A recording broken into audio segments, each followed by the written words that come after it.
Le redressement judiciaire est une procédure qui s'adresse aux entreprises en difficulté qui sont en état de cessation de paiement.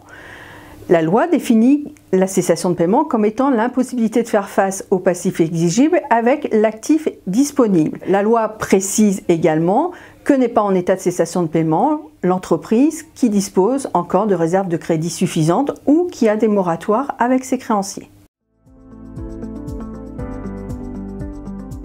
Permettre la continuation de l'entreprise, maintenir les emplois et apurer le passif. Principalement, le débiteur qui a l'obligation de faire une demande de redressement judiciaire dans les 45 jours de la survenance de l'état de cessation de paiement.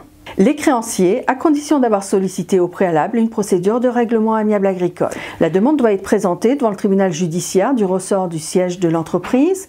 Elle doit exposer la nature des difficultés, les raisons pour lesquelles elles ne peuvent être surmontées et être accompagnée d'un certain nombre d'informations et documents. La procédure de redressement judiciaire donnera lieu à un plan s'il existe de sérieuses possibilités de continuation. Ce plan sera arrêté par jugement à l'issue d'une période d'observation d'une durée de 6 mois, renouvelable 6 autres mois et prorogeable exceptionnellement en fonction de l'année culturale pour les entreprises agricoles.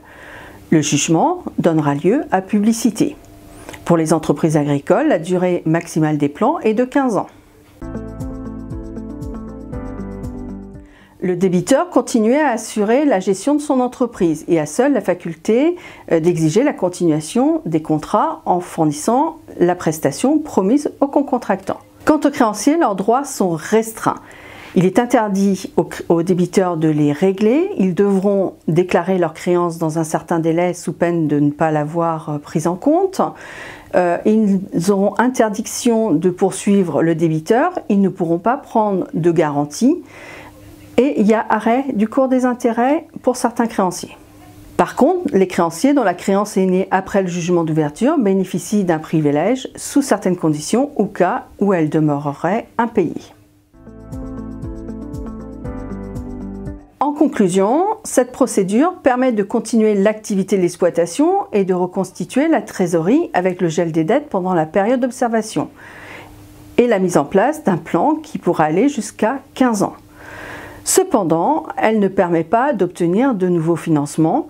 Les cautions sont moins bien traitées que dans le cadre de la sauvegarde. Elles ne pourront pas bénéficier des mêmes dispositions que le plan.